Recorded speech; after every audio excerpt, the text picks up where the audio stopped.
నిజామాబాద్ జిల్లాలో ఉన్నాం.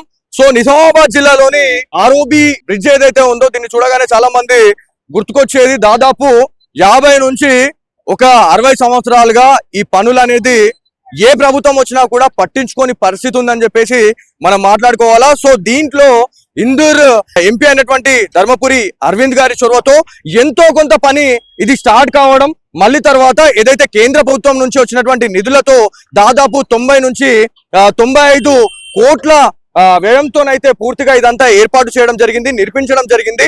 కాకపోతే రాష్ట్ర ప్రభుత్వం నుంచి వచ్చేటువంటి ప్రభుత్వ నిధులు ఏవైతే ఉన్నాయో అవి ఆగిపోవడం, దాంతో పాటు దీంట్లో ప్రీ ప్లాన్డ్ గా కొంతమంది రాజకీయ నాయకులు, ఇక్కడ ఉన్నటువంటి ప్రజాప్రతినిధులు ఎవరైతే ఉన్నారో ఈ ఆర్ఓబి బ్రిడ్జ్ ఒకవేళ నిర్మించినట్లయితే మళ్ళీ బీజేపీకి ఫేవర్ గా అవుతుంది అని చెప్పేసి చాలా మంది అనుకుంటున్నారు. కాబట్టి ఇవన్నీ కూడా ఈ పనులు ఆగిపోతున్నాయని చెప్పేసి చాలా మంది ఇందూరు వాసులు చెప్తా ఉన్నారు. సో దీంట్లో ఈ రోజు ఉన్నటువంటి సిచ్యువేషన్ గురించి మనం మాట్లాడుకుంటే, ఎవరైతే నిజామాబాద్ జిల్లా బీజేపీ అధ్యక్షులు దినేష్ కులచారి గారి ఆధ్వర్యంలో, దాంతో పాటు ఎంపీ అరవింద్ గారి చొరవతోని ఏదైతే ఇక్కడ ఇందూరు వాసులు చాలా ఇబ్బంది పడతా ఉన్నారు. ఎందుకంటే ఈ ప్రధాన రహదారి గురించి మనం మాట్లాడుకుంటే హైదరాబాద్కి వెళ్ళే ప్రధాన రహదారిగా చెప్పుకోవాలా. హైదరాబాద్ నుంచి మాధవన్ నగర్, పులాంగ్ వినాయక్ నగర్కి వెళ్ళే ప్రధాన రహదారిగా మనం చూసుకుంటా ఉంటాం. సో ముందు రైల్వే ట్రాక్ అనేది ఉంటది. ఆ రైల్వే ట్రాక్ దాటే లోపు చాలా ఇబ్బందులు ఎదుర్కొంటా ఉన్నారు. కార్లు సత్యనాశ అయిపోతా ఉన్నాయి. ఏవైతే అండర్ బాడీ ఏవైతే ఉంటాయో పూర్తిగా డ్యామేజ్ అవుతుందని చెప్పేసి చాలా మంది మొత్తుకుంటున్నారు. సో ఏదేమైనప్పటికీ ఇవాళ అరవింద్ గారి చొరవతోని, తన సొంత డబ్బులతోని ఈ జేసీబీలు కావచ్చు, దాంతో పాటు ఇక్కడ ఉన్నటువంటి మురం ఏదైతే ఉందో ఆ మురంతోని ఎక్కడెక్కడ మనకి గుంతలు ఉన్నాయో, ఎక్కడెక్కడ ఇబ్బందులుగా ఉన్నదో అక్కడ పూర్తిగా గుంతలు పూర్తిగా వీళ్ళు పూర్తి చేస్తున్నారని చెప్పి చెప్పుకోవాలా.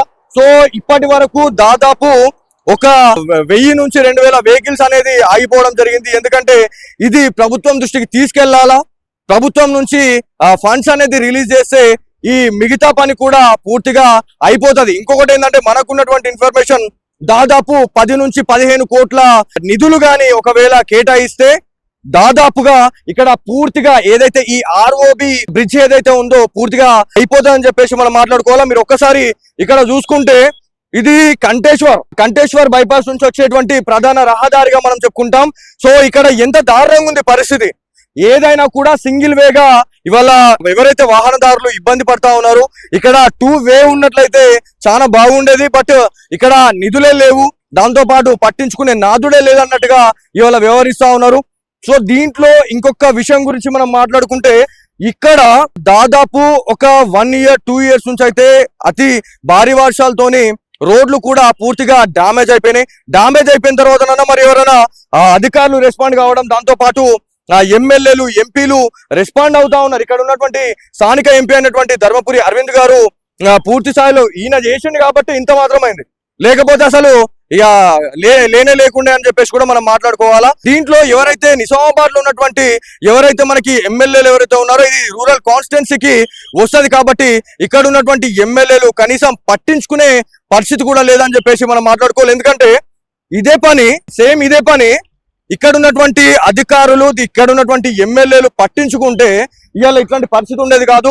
దాంతో పాటు ఎక్కడెక్కడ గుంతలతో ఉన్నటువంటి రోడ్లు ఏవైతే ఉన్నాయో అక్కడ కనీసం డస్ట్ వేసినా కూడా ఇవాళ వాహనదారులకి ఇబ్బంది కలగకపోయేది అని చెప్పేసి కూడా చాలా మంది ఇలా చెప్తున్న పరిస్థితి ఉంది. సో ఏదేమైనప్పటికీ ఇవాళ బీజేపీ జిల్లా అధ్యక్షులు దినేష్ కులచారి గారి ఆధ్వర్యంలో, ఎంపీ ధర్మపురి అరవింద్ గారి నేతృత్వంలో ఇదంతా కూడా ఈ మహా ధర్నా అనేది జరిగిందని చెప్పేసి మనం మాట్లాడుకోవాలి. ఒక్కసారి ట్రాఫిక్ అధికారుల కష్టాలు మీరు చూడండి, ఎంత దారుణంగా ఉంది అంటే. ఇక్కడ ఇప్పుడు వీళ్ళ కష్టాలు మీరు చూస్తున్నారు, కానీ ఇక్కడ ఉన్నటువంటి సిచ్యువేషన్ లో వాహనదారులు ఏ రకంగా ఇబ్బంది పడతా ఉన్నారు అనేది ఇది ఒక ఎగ్జాంపుల్ గా చెప్పుకోవాలా. ఇక్కడ ఎంత దారుణంగా ఉంది, ఎంత ఇబ్బంది అవుతుంది అనే దానికే ఇది ఒక ఎగ్జాంపుల్ గా మనము చెప్పుకోవాల్సిన అవసరం ఎంతైనా ఉంది. ఖచ్చితంగా ప్రజాప్రతినిధులతో మనం మాట్లాడాలా. అసలు ఏం జరుగుతా ఉంది, అసలు ఎందుకు ఇన్ని రాజకీయాలు జరుగుతా ఉన్నాయి ఈ ఆర్ఓబి బ్రిడ్జ్ విషయంలో అనే దాని గురించి కూడా ఖచ్చితంగా మనం మాట్లాడుకోవాలి. సో మొత్తానికి ఇది ఇక్కడ ఉన్నటువంటి సిచ్యువేషన్. నిజామాబాద్ జిల్లాలో ఉన్నాం. సో నిజామాబాద్ జిల్లాలోని ఆర్ఓబి బ్రిడ్జ్ ఏదైతే ఉందో దీన్ని చూడగానే చాలా మంది గుర్తుకొచ్చేది దాదాపు 50 నుంచి ఒక 60 సంవత్సరాలుగా ఈ పనులు అనేది ఏ ప్రభుత్వం వచ్చినా కూడా పట్టించుకొని పరిస్థితి ఉందని చెప్పేసి మనం మాట్లాడుకోవాలా. సో దీంట్లో ఇందూర్ ఎంపీ అయినటువంటి ధర్మపురి అరవింద్ గారి చొరవతో ఎంతో కొంత పని ఇది స్టార్ట్ కావడం, మళ్ళీ తర్వాత ఏదైతే కేంద్ర ప్రభుత్వం నుంచి వచ్చినటువంటి నిధులతో దాదాపు 90 నుంచి 95 కోట్ల వ్యయంతోనైతే పూర్తిగా ఇదంతా ఏర్పాటు చేయడం జరిగింది, నిర్మించడం జరిగింది. కాకపోతే రాష్ట్ర ప్రభుత్వం నుంచి వచ్చేటువంటి ప్రభుత్వ నిధులు ఏవైతే ఉన్నాయో అవి ఆగిపోవడం, దాంతో పాటు దీంట్లో ప్రీ ప్లాన్డ్ గా కొంతమంది రాజకీయ నాయకులు, ఇక్కడ ఉన్నటువంటి ప్రజాప్రతినిధులు ఎవరైతే ఉన్నారో ఈ ఆర్ఓబి బ్రిడ్జ్ ఒకవేళ నిర్మించినట్లయితే మళ్ళీ బీజేపీకి ఫేవర్ గా అవుతుందని చెప్పేసి చాలా మంది అనుకుంటున్నారు. కాబట్టి ఇవన్నీ కూడా ఈ పనులు ఆగిపోతున్నాయని చెప్పేసి చాలా మంది ఇందూరు వాసులు చెప్తా ఉన్నారు. సో దీంట్లో ఈ రోజు ఉన్నటువంటి సిచ్యువేషన్ గురించి మనం మాట్లాడుకుంటే, ఎవరైతే నిజామాబాద్ జిల్లా బీజేపీ అధ్యక్షులు దినేష్ కులచారి గారి ఆధ్వర్యంలో, దాంతో పాటు ఎంపీ అరవింద్ గారి చొరవతోని ఏదైతే ఇక్కడ ఇందూరు వాసులు చాలా ఇబ్బంది పడతా ఉన్నారు. ఎందుకంటే ఈ ప్రధాన రహదారి గురించి మనం మాట్లాడుకుంటే హైదరాబాద్కి వెళ్ళే ప్రధాన రహదారిగా చెప్పుకోవాలా. హైదరాబాద్ నుంచి మాధవన్ నగర్, మా పులాంగ్ వినాయక్ నగర్కి వెళ్ళే ప్రధాన రహదారిగా మనం చూసుకుంటా ఉంటాం. సో ముందు రైల్వే ట్రాక్ అనేది ఉంటది. ఆ రైల్వే ట్రాక్ దాటే లోపు చాలా ఇబ్బందులు ఎదుర్కొంటా ఉన్నారు. కార్లు సత్యనాశ అయిపోతా ఉన్నాయి. ఏవైతే అండర్ బాడీ ఏవైతే ఉంటాయో పూర్తిగా డ్యామేజ్ అవుతుందని చెప్పేసి చాలా మంది మొత్తుకుంటున్నారు. సో ఏదేమైనప్పటికీ ఇవాళ అరవింద్ గారి చొరవతోని, తన సొంత డబ్బులతోని ఈ జేసీబీలు కావచ్చు, దాంతో పాటు ఇక్కడ ఉన్నటువంటి మురం ఏదైతే ఉందో ఆ మురంతోని ఎక్కడెక్కడ మనకి గుంతలు ఉన్నాయో, ఎక్కడెక్కడ ఇబ్బందులుగా ఉన్నదో అక్కడ పూర్తిగా గుంతలు పూర్తిగా వీళ్ళు పూర్తి చేస్తున్నారని చెప్పి చెప్పుకోవాలా. సో ఇప్పటి వరకు దాదాపు ఒక 1000 నుంచి 2000 వెహికల్స్ అనేది ఆగిపోవడం జరిగింది. ఎందుకంటే ఇది ప్రభుత్వం దృష్టికి తీసుకెళ్లాలా, ప్రభుత్వం నుంచి ఫండ్స్ అనేది రిలీజ్ చేస్తే ఈ మిగతా పని కూడా పూర్తిగా అయిపోతుంది. ఇంకొకటి ఏంటంటే మనకున్నటువంటి ఇన్ఫర్మేషన్ దాదాపు 10 నుంచి 15 కోట్ల నిధులు గాని ఒకవేళ కేటాయిస్తే దాదాపుగా ఇక్కడ పూర్తిగా ఏదైతే ఈ ఆర్ఓబి బ్రిడ్జ్ ఏదైతే ఉందో పూర్తిగా అయిపోతుందని చెప్పేసి మనం మాట్లాడుకోవాలా. మీరు ఒక్కసారి ఇక్కడ చూసుకుంటే ఇది కంటేశ్వర్ బైపాస్ నుంచి వచ్చేటువంటి ప్రధాన రహదారిగా మనం చెప్పుకుంటాం. సో ఇక్కడ ఎంత దారుణంగా ఉంది పరిస్థితి.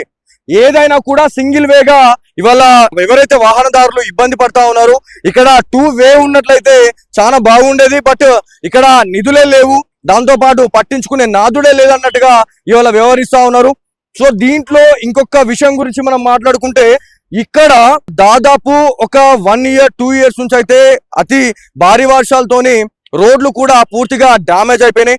డ్యామేజ్ అయిపోయిన తర్వాత మరి ఎవరైనా అధికారులు రెస్పాండ్ కావడం, దాంతో పాటు ఎమ్మెల్యేలు, ఎంపీలు రెస్పాండ్ అవుతా ఉన్నారు. ఇక్కడ ఉన్నటువంటి స్థానిక ఎంపీ అయినటువంటి ధర్మపురి అరవింద్ గారు పూర్తి స్థాయిలో ఈయన చేసింది కాబట్టి ఇంత మాత్రమైంది, లేకపోతే అసలు ఇక లేనే లేకుండే అని చెప్పేసి కూడా మనం మాట్లాడుకోవాలా. దీంట్లో ఎవరైతే నిజామాబాద్ లో ఉన్నటువంటి ఎవరైతే మనకి ఎమ్మెల్యేలు ఎవరైతే ఉన్నారో ఇది రూరల్ కాన్స్టిట్యున్సీకి వస్తుంది కాబట్టి ఇక్కడ ఉన్నటువంటి ఎమ్మెల్యేలు కనీసం పట్టించుకునే పరిస్థితి కూడా లేదని చెప్పేసి మనం మాట్లాడుకోవాలి. ఎందుకంటే ఇదే పని ఇక్కడ ఉన్నటువంటి అధికారులు, ఇక్కడ ఉన్నటువంటి ఎమ్మెల్యేలు పట్టించుకుంటే ఇవాళ ఇట్లాంటి పరిస్థితి ఉండేది కాదు.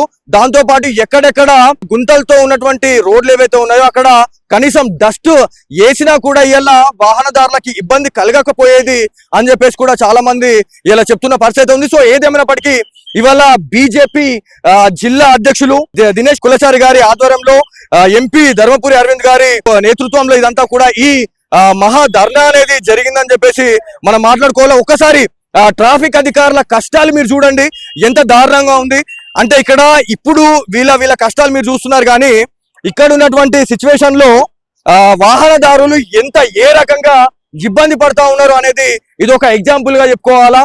ఇక్కడ ఎంత దారుణంగా ఉంది, ఎంత ఇబ్బంది అవుతుంది అనే దానికే ఇది ఒక ఎగ్జాంపుల్ గా మనము చెప్పుకోవాల్సిన అవసరం ఎంతైనా ఉంది. ఖచ్చితంగా ప్రజాప్రతినిధులతో మనం మాట్లాడాలా.